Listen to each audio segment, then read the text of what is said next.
Hello, Sir Norman. Kumusta po? Redman Toys Raymond here. So, ito sir, testingin lang natin yung unit na order nyo.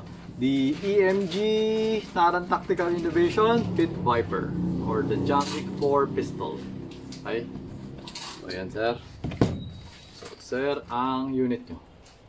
Okay? So, this is the original version. Kasi merong all black na version. No? So this is the original version. So ito yung katulad sa ginamit sa movie. Okay, same size.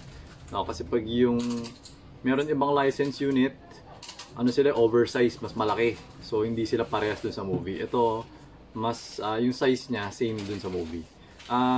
Basically, yung size na to same sa tunay na firearm. Okay? So yun. Okay?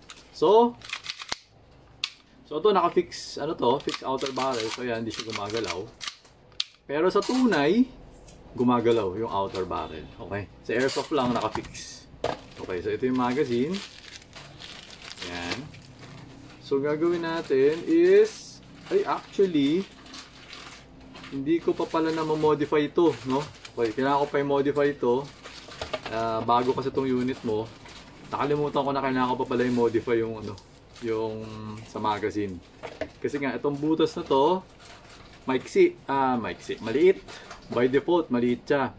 Kaya kailangan niyan palakihin natin kasi kapag hindi natin yan minodify, magsasayang ka ng ano siya, nagsasayang siya ng gas. Kaya medyo alisin ko muna tong aluminum na base plate. Tapos hihigpitan natin to. Okay.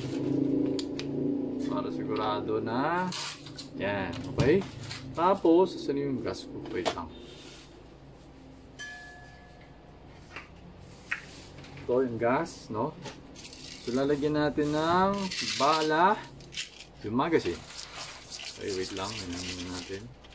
Okay.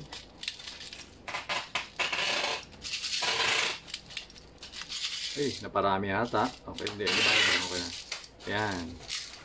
Tapos, lagyan natin ng gas, no? Okay.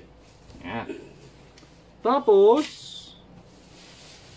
ito yung ating chronograph, no? Buksan natin ang chronograph.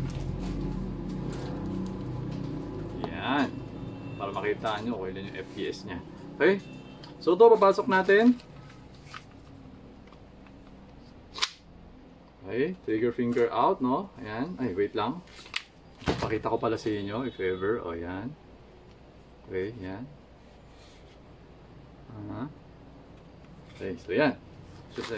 Okay, so ito. Putok tayo, 6 shots. 6 shots siguro. Dapat 6 shots na kasi 6 shots. Pero okay lang, kahit marami. Okay? So yan, trigger finger out. Make sure that the muzzle is pointed at the safe direction. Okay? So ito, kakasanin natin. Tapos, firing. Ilan? Hindi ko nakita. 340, 337, 337 ulit, 336, 333, 332, 329.1, and the last one is 324. So yun, okay naman. Maganda man yung FPS nya. Konti-konti lang yung bumababa, no? So yan. So yan, naubos na yung bala. Nag-open chamber siya. Well, actually nag-open chamber siya. Tapos, wala na kasing bala. Okay? So yan. Alright. So, medyo pupush ko lang. Tapos, slide catch. Okay, so yung safety, manual safety niya, ayan, ayos naman. Okay, so gagalawin natin, ayan. Kasi nakababa yung hammer, no? So kaya gumagalaw siya. So pag hindi siya nakababa, huwag mong gagalawin. Baka mamaya masira. Okay, yun, ayan, hammer down. Okay, so okay na tong unit nyo sir, wala tayong problema dyan. Ang gagawin ko na lang modification is dito sa butas. Ayan, so papakita ko sa inyo, ito yung explanation dyan. So, kunwari, ito yung gas nyo, di ba? Kung bakit kailangan ng modification. So, ito yung gas, no? Tapos ito yung butas, di ba? Normally, syempre, itutusok na to dito, di ba? So dapat papasok yan. Tingnan mo, babaliktad natin. Sige ito. Ayan o, hindi siya tumatagos hanggang baba. Hindi siya umabot hanggang baba.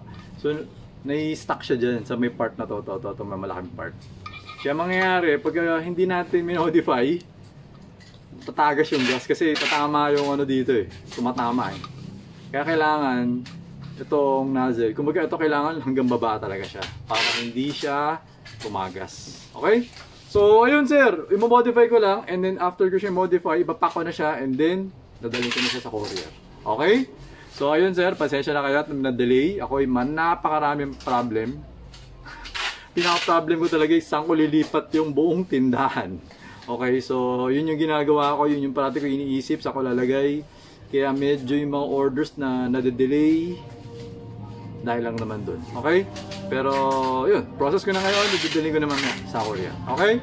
So ayun Sir Norman, thank you for your order and thank you for your patience. Happy New Year po. And sa lahat ng mga kanood nitong video, Happy New Year sa inyo lahat. Always remember to stay safe, stay great, be good, and be thankful always. God bless everyone. Bye-bye.